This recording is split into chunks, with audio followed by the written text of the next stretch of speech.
در سال 2025 هستیم، جهانی که دیگر هیچ چیز شبیه به گذشته نیست. زمانی که جنگ‌ها با سربازان، توپ و تانک تعیین می‌شد، حالا به تاریخ پیوسته. آینده نبردها در دنیای امروز به تکنولوژی گره خورده، جایی که هوش مصنوعی، جنگ‌های سایبری و پهپادهای فوق پیشرفته و حتی تسلیحات فضایی صحنه بازی رو تعریف می‌کنند. اما در این دوران بی‌سابقه قدرت‌های اصلی جهان کدام کشورها خواهند بود؟ آیا ایالات متحده همچنان در صدر این جدول قرار دارد؟ در ادامه با کانال فکت فایندر همراه باشید تا به بررسی عمیق جنبه‌های قدرت نظامی در سال 2025 بپردازیم و کشورهایی که جهان آینده رو شکل میدن رو بهتر بشناسیم. چین طی 2 دهه اخیر با سرعتی شگفت‌انگیز در حال گسترش قدرت نظامی خود بوده است. این کشور حالا بزرگترین نیروی دریایی جهان را در اختیار دارد. در تلاش است تا به یک قدرت بیچون و چرا در آسیا و حتی در جهان تبدیل شود. چین با ساخت ناوهای هواپیمابر مدرن، ناوشکن‌های پیشرفته و زیردریایی‌های اتمی حضور خود را در اقیانوس آرام و هند تثبیت کرده. همچنین جنگنده‌های نسل 5 J-20 و پهپادهای پیشرفته‌ای که قادر به اجرای مأموریت‌های پیچیده هستند از دیگر برگ‌های برنده چین است. چین در زمینه ارتباط کوانتومی هم پیشرفت چشمگیری داشته. این فناوری که به طور کامل در برابر نفوذ سایبری ایمن است، می‌تواند در جنگ‌های آینده به عنوان یک ابزار کلیدی استفاده شود. پروژه کمربند و جاده چین که سرمایه‌گذاری کلانی را در سراسر آسیا، آفریقا و حتی اروپا انجام می‌دهد، نه تنها یک طرح اقتصادی است، بلکه یک استراتژی نظامی نیز محسوب می‌شود. این پروژه به چین این امکان رو میدهد که پایگاه‌های نظامی خود رو در سراسر جهان گسترش دهد. کشور روسیه با تاریخچه‌ای طولانی از نوآوری و فناوری‌های نظامی و استراتژی‌های غیر متعارف، همچنان یکی از قدرت‌های نظامی جهان است. این کشور به جای رقابت مستقیم با آمریکا و چین، تمرکز خودش رو برای توسعه تسلیحات نوین و تکنیک‌های نامتقارن گذاشته.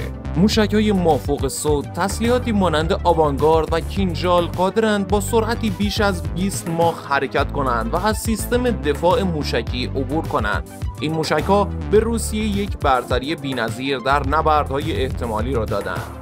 حملات سایبری روسیه در سالهای اخیر به یکی از مؤثرترین ابزارهای این کشور تبدیل شده، از اختلال در زیرساخت‌های دشمن تا ایجاد هرج و مرج سیاسی. روسیه در این زمینه کاملا بی‌رقیب است. تانک‌های T-14، جنگنده‌های سوخو 57 و زیردریایی‌های پیشرفته روسیه همچنان به عنوان نمادهای قدرت این کشور در نبردهای سنتی عمل می‌کنند.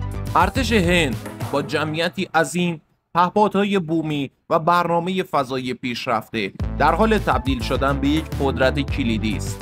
این کشور همچنین با خرید تجهیزات نظامی از روسیه و فرانسه تنوع قابل توجهی به زرادخانه خود داده است. فرانسه، آلمان، بریتانیا به عنوان قدرت‌های اصلی اتحادیه اروپا با سرمایه‌گذاری در پهپادهای هوشمند، تسلیحات لیزری و نیروهای هوایی مشترک جایگاه خودشون رو تثبیت کردند. از سوی دیگر ایران و کره شمالی، این کشورها با تمرکز بر توسعه موشک‌های بالستیک و پهپادهای نظامی تأثیر خیلی مهمی در منطقه‌های خود ایجاد کردند. و اما یک امپراتوری قدرتمند، ایالات متحده آمریکا با عنوان کشوری که از زمان جنگ جهانی دوم همیشه در صدر جدول قدرت نظامی قرار داشته، همچنان در سال 2025 به دنبال حفظ جایگاه خود است. این کشور با بودجه نظامی عظیم خود که از مجموع بودجه نظامی بسیاری از کشورهای جهان بیشتر است، تمرکز ویژه‌ای بر فناوری‌های پیشرفته دارد. ناوهای هواپیمابر کلاس فورد و جنگنده‌های نسل 5 F-35 همچنان ستون فقرات قدرت نظامی آمریکا را تشکیل می‌دهند.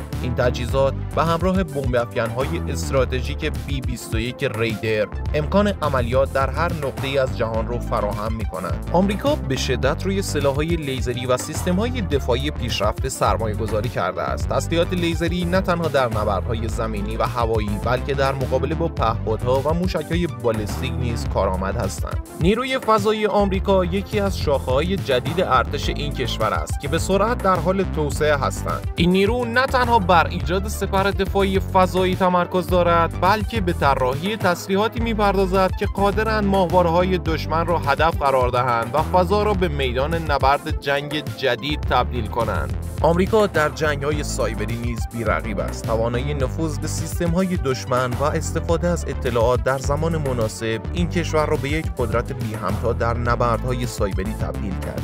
در این رقابت پیچیده و بی‌رحم یک حقیقت همیشه پابرجاست. آینده متعلق به کسانی است که نوآوری را در خدمت خود داشته باشند. ممنون که تا اینجای ویدیو همراه ما بودین. امیدوارم از این ویدیو لذت برده باشین و ما رو با لایک کردن و سابسکرایب کردنتون حمایت کنین. تا ویدیوی بعدی با امید دیدار.